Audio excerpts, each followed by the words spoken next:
দেখা যাচ্ছে। এখানে যেটা খামারের ভিতরে আছে, ভিতরে দেখেন কি অবস্থা। নোংরা পরিবেশে খাবার উৎপাদনের এ দৃশ্য শরীয়তপুর বিসিক শিল্পনগরীর এমবিডি ফুড নামে একটি ক্ষুদ্র কারখানার। মালিক কর্মচারীদের স্বেচ্ছাচারিতায় অস্বাস্থ্যকর পরিবেশে তৈরি হচ্ছে বিভিন্ন খাদ্য সামগ্রী। অবস্থায় খামারে আমরা অস্বাস্থ্যকর পরিবেশ প্লাস ময়লাগুলো পাইতেছি। শুধু এমবিডি ফুডই নয়, অনেকটা একই চিত্র দেখা গেল শরীয়তপুর বিসিক শিল্পনগরীতে থাকা কয়েকটি কারখানায়। এখানে তো আমরা দেখতে পাচ্ছি একেবারে বানানো খামিরের ভেতরে আপনার প্রচুর পরিমাণে ময়লা দেখা যাচ্ছে। বড়া দিয়ে ফালাইছে খামিরটা। এটা দিয়ে তো আপনারা বানাচ্ছিলেন। এটা দেখলে ফালাই দিতে হইব এটাই। এখন থেকে কি করবে? এখন ভালো মতো কাজ করতে হবে, পরিষ্কার করে কাজ করতে হবে। অস্বাস্থ্যকর পরিবেশে খাবার তৈরি হচ্ছে, এগুলো আমরা খাচ্ছি এবং আমাদের আশেপাশের প্রতিবেশীরা খাচ্ছে। তো এগুলো যাতে না হয় আমরা তাদেরকে সচেতন করেছি।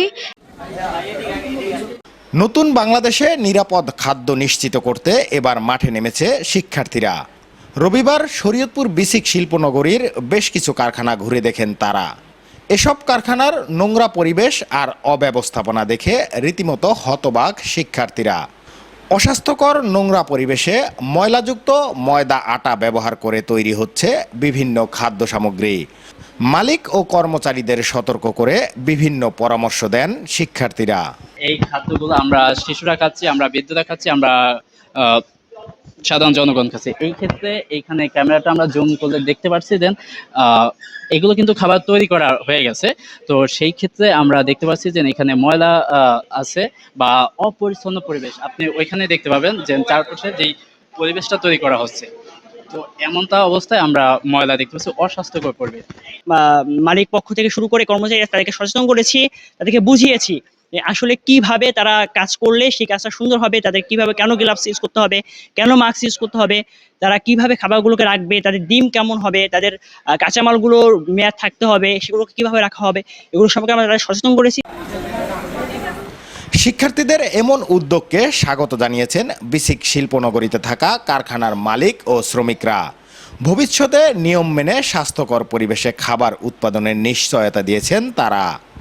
শিক্ষার্থী এসে দেখালো আমাদের কিছু কিছু ভুল আছে অবশ্য, তা আমরা এইগুলা সামনে সংশোধন করার জন্য চেষ্টা করব। কাজের মধ্যে কাজ করতে গেলে একটু হয়তো ত্রুটি থাকতে পারে, এটা যাতে না হয় এই ব্যবস্থা আমরা নিব। আপনারা যেভাবে বলবেন সেভাবে করব। চোখের সামনে এমন ঘটনা ঘটলেও এতদিন তা নজরে আসেনি বিসিক কর্তৃপক্ষের। শিক্ষার্থীরা বিষয়টি অবহিত করলে নিয়মিত তদারকির আশ্বাস এই কর্মকর্তার। হ্যাঁ, যেমন আমাদের স্টুডেন্ট বাইরে তারা গেছে, তারা ওয়ার্নিং দিয়েছে, তো আমরা ওয়ার্নিং দিয়েছি এর আগে। তো আমরা তাদের লাস্ট ওয়ার্নিং দেব, যদি তারা এরপর তারা যদি পরিষ্কার পরিচ্ছন্ন উৎপাদন না করে, যদি নিয়ম মতো উৎপাদন না করে, তাহলে অবশ্যই আমরা ব্যবস্থা দেবো। শরীয়তপুর বিসিক শিল্পনগরীতে বর্তমানে চালু রয়েছে ক্ষুদ্র ও মাঝারি আকৃতির 42টি কলকারখানা। পর্যায়ক্রমে এখানে থাকা প্রত্যেকটি প্রতিষ্ঠানে এমন সচেতনতামূলক কার্যক্রম অব্যাহত থাকবে বলে জানিয়েছেন শিক্ষার্থীরা। নুরুল আমিন রবিন, চ্যানেল 24, শরীয়তপুর।